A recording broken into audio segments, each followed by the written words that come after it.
Hello friends, আমি সুস্মিতা আর আপনারা দেখছেন আমার YouTube channel SHG friend Susmita. তো আজকের টপিক হচ্ছে যে স্বনির্ভর গোষ্ঠীর সঞ্চয়ের টাকা যে জমা হয় ব্যাংকে, তার যে মিটিং রেজুলেশন সেটা আমরা কিভাবে লিখব, এই বিষয়ে আজকে বিস্তারিতভাবে আমি আলোচনা করব। তোমাদের রেজুলেশনটা আমি দেখাবো যে তোমরা কিভাবে লিখবে। তো বন্ধুরা, তাহলে আমার ভিডিওটি স্কিপ না করে তোমরা দেখতে থাকো। এই চ্যানেলটিকে অবশ্যই সাবস্ক্রাইব করে রাখবে আর লাইক কমেন্ট শেয়ার অতি অবশ্যই করবে। তো চলো বন্ধুরা, তাহলে আমি মেন টপিক নিয়ে এবার আলোচনা শুরু করি।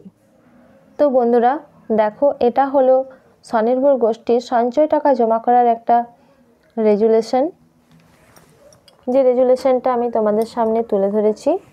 এখানে দেখো প্রথমে লেখা রয়েছে মিটিংয়ের ক্রমিক সংখ্যা।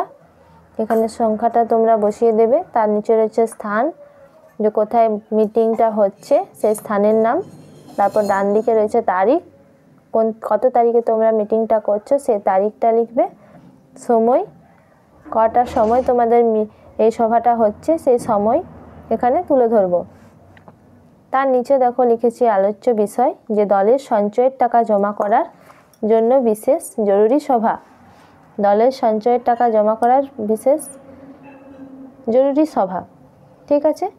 এরপর দেখো নিচে লিখেছি গদ্য ইংরাজি 20/11/2024 তারিখে একটি সভা ডাকা হয়। এই সভায় সকল সদস্যের সম্মতিতে দলের দলনেত্রী রূপা দাসকে সভাপতি হিসাবে নির্বাচন করা হয়।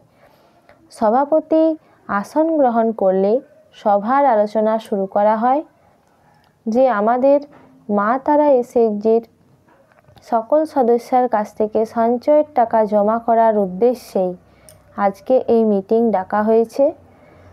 সকলকে সহ দলনেত্রী প্রিয়া ঘোষালের হাতে সঞ্চয়ের টাকা জমা করতে বলা হয়।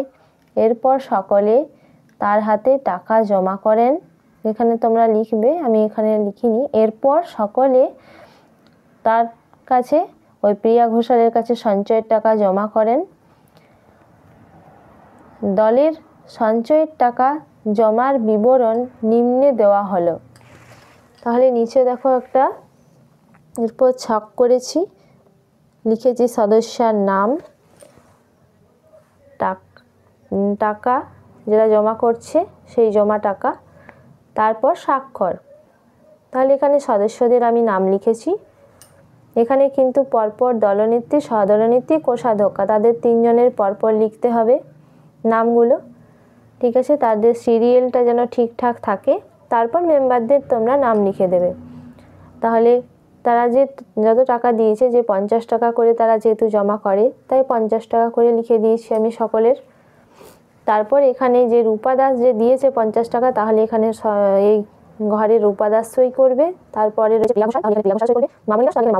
এইভাবে স্বাক্ষর করবে সকলে। নিচে দেখো লিখেছি মোট জমা। তাহলে মোট জমা হচ্ছে এখানে 500 টাকা।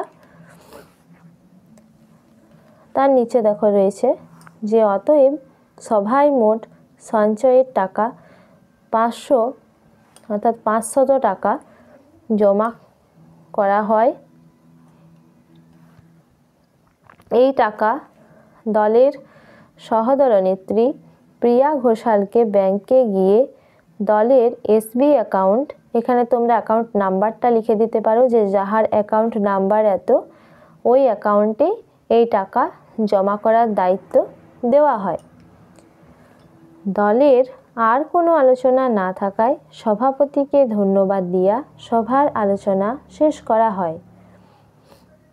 ঠিক আছে বন্ধুরা, তাহলে এই পর্যন্তই রেজুলেশনটা লিখতে হবে। এরপর দেখো নিচে রয়েছে এখানে স্বাক্ষর। যারা যারা উপস্থিত হয়েছে এই মিটিংয়ে তারা এখানে সই করবে।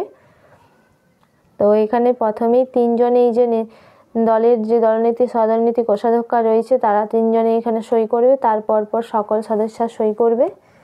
আর ডান দিকে রয়েছে সভাপতির স্বাক্ষর, অর্থাৎ এই সভায় যাকে সভাপতি আমরা করেছি, অর্থাৎ এখানে দেখো আমরা কাকে সভাপতি করেছিলাম, যে দলনেত্রী রূপা দাসকে সভাপতি হিসেবে নির্বাচন করা হয়। তাহলে এখানে রূপা দাস সই করবে। তাহলে রূপা দাস এখানে সই করেছে।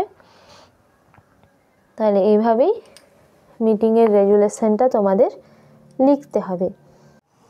তো বন্ধুরা, তাহলে দেখলে যে এইভাবেই আমাদের সঞ্চয় খাতার রেজুলেশন এইভাবেই লিখতে হয়। ভিডিওটি আমার এই পর্যন্তই। তোমাদের কোথাও কোনো অসুবিধা থাকলে অবশ্যই আমাকে কমেন্ট করে জানিও।